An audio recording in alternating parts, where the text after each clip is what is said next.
Hi, this is Steve. Let's take a look at a really interesting Masters Challenge Jumpers course, judged and created by Emily Hunt. First, let's take a quick look at the actual course itself. And I'll give you just a quick chalk talk of some of the ways that Flyer and I handled it. Then we'll actually look at video of us running it. So as you can see, we come in, there's a rapid 3. A lot of people wrap to the inside here.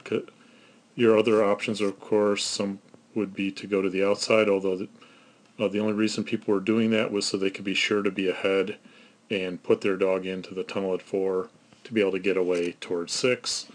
I think the other most common approach, though, was to just go this way, wrap them around, get the dog in the tunnel, and then take off. A few folks did get to the opposite side and handle this line down here to avoid the off-course tunnel. For Flyer and I, though, my motion straight to the tunnel was sufficient to keep him with me the whole time. Then, as the dogs come out, it's over 7 backside, and the vast majority of handlers took the dog this way into the 90-degree weave approach. I wanted to give a young Flyer a little nicer approach, and I knew he would stay with me, so I actually took him around between the jump and the tunnel, which was a good test of our snookering, and he follows my motion very nicely and just doesn't wing off and take jumps. So coming out of the weaves, it's 270 around, and then this was really pretty much the most challenging part for Flyer and I, as I knew I'd have to get him down this line, but as a handler, I wanted to actually get to here so I can control the line around to the jump wrap. So the push to the back wrap, I guess you would say, at 15. So for me, I came out, picked him up, sent him down this line. I didn't give him enough deceleration and turning cues, as you'll see, so he took this and actually read it as a rear cross and pulled away. Then from there, I picked him up, got him over the jump, wrapped him around, and then we're off to the races. So let's watch it first. And music's provided by Tony and video by Steve. I think this music fits.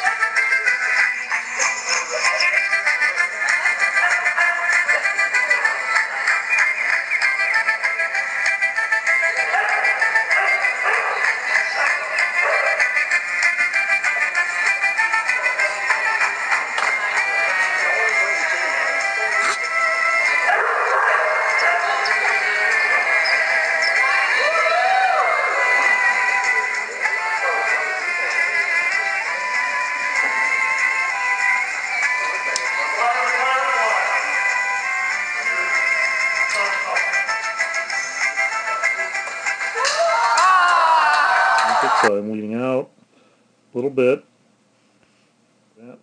So I got Flyer. He isn't committed to this jump. He's coming into the jump. And what is Steve doing? I'm already moving away. And Flyer perfectly reads my motion. You can see him start to turn and comes with me. Good dog. He hadn't, I would have called that a refusal personally, but I guess the judge was thinking he hadn't actually seen the jump since he was watching me the whole time, which is a USDA notion of refusal. I get him out there, felt pretty good about that. The rear cross into the tunnel, and then I knew I wanted to show good straightforward motion, so Flyer would only look at me. And he does the whole way. Then we come over, support the back side. He's on the takeoff side of the jump. I cue the turn. This time, I hold my ground long enough for him to commit properly on the jump wrap. And then it's really just my motion and Flyer following me. Come through the weaves. Take him around, supporting the jump properly. I could have gotten out of there sooner, so now I'm behind him on the line. I actually didn't. He was probably committed. He lands. He has one stride before where he needs his turning cues, and he really was locked in on that jump, didn't see me decelerate, and took off, but I just didn't give him enough turning cues. He lands long, and I get up and fix it. Cue the wrap,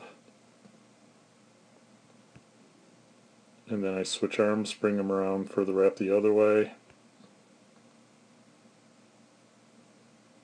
and he just misjudges the jump and drops the bar. So that's how it goes sometimes. But I really enjoyed this course. Thank you very much to Emily for sharing it with us all, and I hope you enjoy this video. Thanks.